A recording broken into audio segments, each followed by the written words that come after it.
Ah, c'est l'heure du conteur. C'est l'heure du conteur.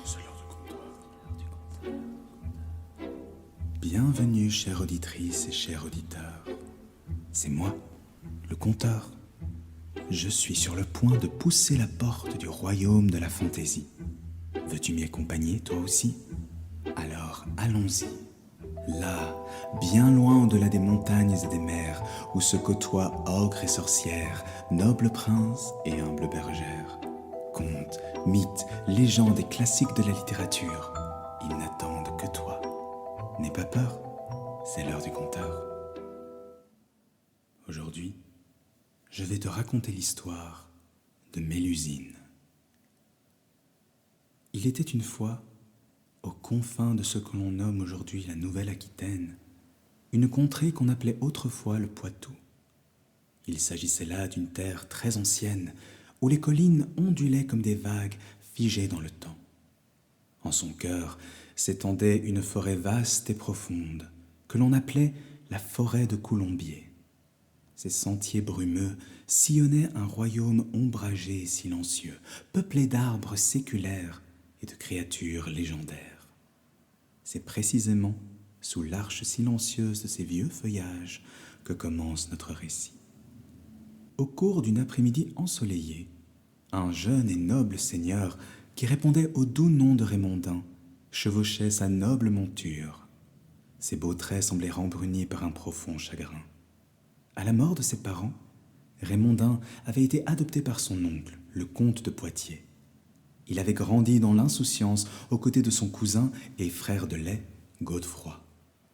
Plus tôt ce jour-là, les trois hommes étaient partis à la chasse au sanglier dans la grande forêt de Coulombiers. Hélas, au cœur de la traque, dans le tumulte des corps et des cris, Raymondin avait mortellement blessé son bon oncle d'un coup de flèche mal dirigé. Fou de douleur et rongé par la honte, Raymondin s'était enfui à bride abattue, incapable d'affronter le regard de Godefroy. Il s'était enfoncé dans la forêt et errait sans but. Au détour d'un sentier, il passa non loin d'un grand rocher d'où jaillissait une eau pure et cristalline. Une jeune femme à la beauté resplendissante s'y baignait, entourée de deux dames de compagnie richement vêtues. Les longs cheveux de la baigneuse tombaient en boucles rousses sur sa peau laiteuse, et son regard, d'abord surpris à la vue du beau cavalier, fut traversé par un éclair d'irritation lorsqu'elle le vit les dépasser sans leur accorder le moindre regard. « Voyez-vous ça ?» s'exclama-t-elle en s'adressant à ses compagnes. « A-t-on déjà vu un gentilhomme aussi peu courtois ?» Raymondin l'entendit à peine, tant il était trempé dans ses réflexions moroses. La jeune femme sortit alors de l'eau et le rejoignit en quelques enjambées sans prêter garde aux protestations de ses deux servantes. Elle empoigna le cheval par la bride et l'animal se cabra violemment en hennissant. Raymondin, secoué, se retint tant bien que mal sur sa selle et la fixa d'un air ahuri. « Eh bien, grand seigneur, qui êtes-vous » s'enquit la jeune femme d'un ton déterminé. Le jeune homme descendit lentement de sa monture, l'air confus, et balbutia. « Pardonnez-moi, gentes dames, et comprenez le trouble dans lequel vous me voyez. Ce même jour, lors d'une partie de chasse, un malheureux accident m'a rendu responsable de la mort de mon oncle bien-aimé, le comte de Poitiers. Dès lors, je fuis mon crime, résolu à finir mes jours dans l'errance. » La jeune fille le toisa un instant, puis répondit, avec un ton radouci. « Noble chevalier, vous avez eu tort. Vous n'êtes pas un criminel. Vous êtes un jeune homme juste, égaré par le malheur. Si votre cœur est sincère, comme je le crois, votre frère vous pardonnera, Raymondin. » À ces mots, Raymondin se récria. « Comment connaissez-vous mon nom, noble dame ?» La belle jeune femme réprima un sourire malicieux. « On me nomme Lusine, et je suis fée. » Le jeune homme, qui commençait à reprendre ses esprits, s'agenouilla devant elle et courba l'échine. Subjugué par l'éclatante beauté de la jeune femme, il murmura « Lusine, mon malheur m'a conduit jusqu'à vous. Peu m'importe si je suis condamné à ne plus jamais retourner dans la contrée qui fut mon foyer, tant que je suis à vos côtés. Permettez-moi de vous accompagner et de vous offrir ma protection. » Lusine eut un petit rire et le releva avec douceur. « Noble Raymondin, je consens à vous épouser et je ferai de vous l'homme le plus puissant du royaume, mais à une seule condition. Chaque samedi, sans faute, je dois disparaître pour accomplir une pénitence secrète, fruit d'une ancienne malédiction qui pèse sur ma lignée. Vous ne devrez jamais tenter de me voir, ni chercher à savoir ce que je fais ces jours-là. Si vous trahissez votre parole, je disparaîtrai à jamais. » Ce disant, un voile discret de tristesse passa dans ses yeux. Mais Raymondin, aveuglé par la beauté de celle qui se tenait devant lui, ne remarqua rien. Il s'empressa de jurer sur l'honneur qu'il tiendrait sa promesse. « Oh, Lusine !» s'écria-t-il, « vous faites de moi l'homme le plus heureux que la terre ait jamais connu. » Ce même soir, Raymondin retourna au château de son oncle décédé et demanda une audience à Godefroy, désormais le nouveau comte de Poitiers. 2 soldats le conduisirent dans la grande salle du trône, sous les murmures étouffés de la cour. Lorsque les lourdes portes de chêne se fermèrent derrière lui, Raymondin s'avança d'un pas hésitant. Les hautes fenêtres étroites laissaient filtrer un pâle rayon de lune, et les flammes vacillantes des torches dessinaient sur les murs des ombres incertaines. Dans l'âtre immense, un feu mourant jetait une clarté rougeoyante. Face à lui, assis sur son trône, Godefroy se leva avec lenteur. Puis il écarta ses bras, comme pour l'inviter à s'approcher. Raymondin gravit les marches de pierre qui menaient au trône et s'inclina devant son cousin, le regard embué de larmes. « Relève-toi, mon frère, » ordonna Godefroy d'un ton bienveillant. « Tu n'as pas à t'humilier devant moi. Ce qui s'est produit n'était qu'un accident, un regrettable accident. Mon père est tombé comme tombent les grands arbres, fièrement. Tu n'es coupable de rien. » Mais Raymondin, la voix brisée, ne put s'empêcher de murmurer. « Si tu savais comme mon cœur crie de douleur, Godefroy. » Le comte de Poitiers le redressa et l'embrassa. Son sourire était doux, mais ses yeux restaient froids. « Tu es revenu, Raymondin, et cela me suffit. Je n'ai point de rancune contre toi. Mon père t'aimait comme un fils. Il aurait voulu que nous restions unis. Et je sais que tu me resteras fidèle. » Avec gratitude, Raymondin lui rendit son étreinte. Mais, dans le fond de son cœur, Godefroy exultait en silence. En réalité, c'était lui qui avait tout orchestré. Impatient de s'emparer de la couronne comtale, Godefroy avait fait bondir le cheval de son père dans les fourrés d'un coup de talon discret, au moment précis où Raymondin décochait sa flèche. Le vieil homme désarçonné était tombé dans un petit ravin. Godefroy s'était empressé de le rejoindre, et là, à l'abri des regards, il avait tendu son arbalète sur son père et décoché la flèche fatale. À présent, il comptait bien profiter de cette emprise sur son cousin pour étendre son pouvoir. Un pouvoir qu'il souhaitait absolu. Lorsque les 2 hommes relâchèrent leur étreinte, Raymondin lui relata la rencontre avec la belle Lusine et leur projet de noces. Godefroy fut surpris de cette annonce, mais l'accueillit avec une feinte bienveillance. Quelques jours plus tard, Raymondin alla chercher sa promise à la source aux fées, et on célébra leur union dans un déploiement de faste. Les cloches sonnaient à toute volée, des cris de joie jaillissaient de toutes les bouches, et chacun s'extasiait devant l'éclatante beauté de la radieuse Lusine. Sur le passage du cortège nuptial, paysans et nobles jetaient des poignées de pétales de fleurs qui tombaient avec grâce sur l'envoûtante jeune mariée aux boucles rousses. Seules quelques vieilles femmes, habituées à murmurer d'anciennes légendes au coin du feu, remarquèrent que derrière sa grande beauté, la jeune mariée, qui baissait les yeux avec humilité, portait dans son regard l'ombre d'un mystère. Ces murmures furent toutefois vite oubliés, car le royaume prospéra à compter de ce jour. Sous la bannière de Godefroy, comte de Poitiers, Raymondin mena les hommes au combat. Les terres s'élargirent et les greniers se remplirent, tant et si bien qu'on ne connut plus un hiver de famine. Avant chacun de ses départs, Lusine embrassait tendrement son mari sur le front et lui transmettait un oracle qui lui permettait de remporter la bataille. Un jour, l'usine demanda à rencontrer Godefroy. Elle lui fit une requête singulière. « Monseigneur, acceptez de confier à Raymondin un lopin de terre, aussi vaste que le périmètre d'une peau de cerf peut l'encercler. » Intrigué, mais amusé, Godefroy accepta, croyant que cette parcelle de terre ne serait pas plus grande qu'un potager. À la tombée de la nuit, l'usine prit une peau de cerf et la découpa en une fine lanière unique, en suivant un ancien tracé magique.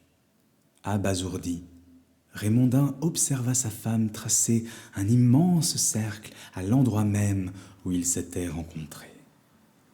Le lendemain matin, Godefroy vint inspecter les lieux. Les seigneurs de la cour poussèrent des cris d'exclamation devant le territoire immense que l'usine avait encerclé d'un seul ruban. Bien qu'un peu piqué dans son orgueil, le comte de Poitiers honora sa parole et céda la terre à son cousin. 3 jours plus tard, un château splendide surplombait les alentours, comme s'il s'était matérialisé par magie. Ses tours effilées jaillissaient vers les nuages et tout le monde s'en émerveilla.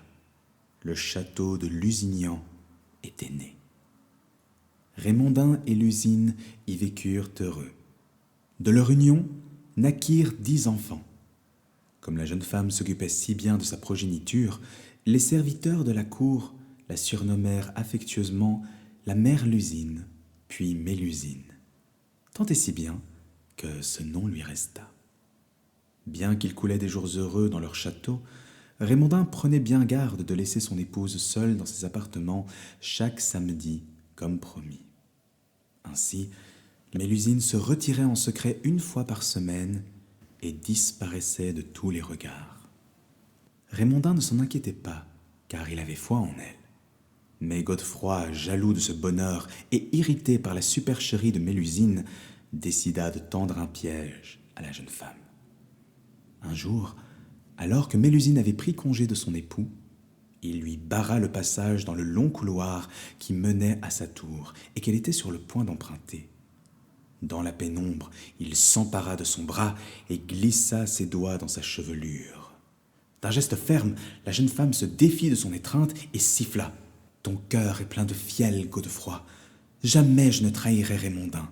Lui seul a su voir la lumière en moi. » Et elle se précipita vers la porte de ses appartements avant de s'y enfermer à double tour. Courroucé, Godefroy distilla alors son venin dans l'esprit de son frère de lait. « Une femme qui s'absente chaque samedi. Voilà qui est bien étrange, ne penses-tu pas ? Es-tu sûr qu'elle te soit fidèle ? À ta place, je tenterai de savoir qui elle reçoit dans cette tour à ton insu. » Peu à peu, le doute gagna du terrain dans l'esprit de Raymondin. Un samedi, incapable de résister, il se posta devant la chambre où Mélusine s'enfermait. Il hésita, mais dévoré par la curiosité et la jalousie, il s'agenouilla et regarda par le trou de la serrure. Dans une magnifique salle de marbre se tenait un bassin d'eau claire miroitante. En son centre, Mélusine s'y baignait, le corps gracieux, la peau diaphane, presque irréelle.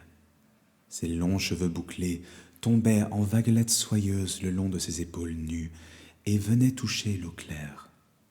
Raymondin sentit son cœur se serrer. Comment avait-il pu douter d'elle ? Il s'apprêtait à se retirer discrètement lorsqu'un détail le figea sur place. Des larmes coulaient sur les joues de sa bien-aimée. Elle releva gracieusement ses boucles rousses pour les peigner et, ce faisant, dévoila une partie de son dos.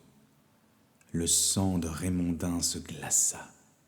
De cette peau délicate se détachait une paire d'ailes pourvues de serres acérées. Et plus bas, à hauteur de sa taille, sa chair laissait place à des écailles verdâtres et luisantes qui se terminaient en une immense queue de serpent répugnante qui ondulait contre la paroi du bassin. Glacé d'horreur, Raymondin poussa un cri d'effroi. De l'autre côté de la porte, la voix de Mélusine s'éleva. « Raymondin, pourquoi as-tu trahi ton serment ?» s'écria-t-elle d'un ton déchirant. Mais il répondit le cœur fermé. « J'ai juré de respecter le secret d'une fée. Je n'ai rien promis à un monstre. Que sont mes enfants? Et tout mon bonheur n'est-il que le fruit d'un redoutable sortilège ?» Alors, Mélusine hurla de douleur. Elle s'envola par la fenêtre en brisant les vitres d'un seul coup d'aile et tournoya 3 fois au-dessus du château, en gémissant si fort que les paysans des alentours en furent tirés de leur sommeil. Godefroy, jubilant, accourut à son balcon, mais dans sa hâte, il perdit l'équilibre et tomba dans le vide. Quant à la fée Mélusine, elle disparut dans le ciel étoilé. Alors commença pour Raymondin un deuil douloureux. Inconsolable, il errait de chambre en chambre. Désormais révulsé par son union avec la fée, et encore plus par les enfants qu'elle lui avait donnés, le pauvre homme refusait de les voir. Il en perdit le sommeil et l'appétit, et un silence pesant s'abattit sur le château de Lusignan. Un jour, les nourrices de ses fils vinrent le trouver le visage blême.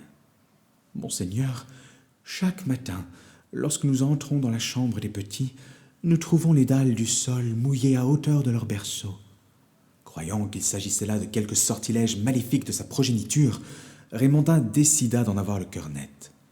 Lorsque ses fils furent couchés, il se cacha derrière une tenture et attendit le cœur battant. Dans la pénombre, il se jura: « Si ces démons sont à l'origine de ce sort, je les ferai brûler au bûcher avant le chant du coq. » C'est alors qu'il la vit. Toujours aussi belle, Mélusine, le regard noyé de larmes, glissa par la fenêtre sur un rayon de lune. Son épaisse queue de serpent ondulant sur les dalles de pierre, elle s'approcha des berceaux, embrassa ses fils un à un, peigna leurs cheveux et les caressa longuement en murmurant: « Mes petits, mes chers enfants, que deviendrez-vous sans votre mère? Prenez soin de votre père que j'ai toujours aimé d'un amour sans faille. » Ces paroles transpercèrent le cœur de Raymondin. Il savait désormais qu'il avait perdu ce qui était le plus précieux au monde et n'osa pas se montrer devant celle que son parjure avait perdue. Ainsi se termine l'histoire de Mélusine. Mais autour du château de Lusignan, on raconte encore que Mélusine hante le château les nuits de pleine lune.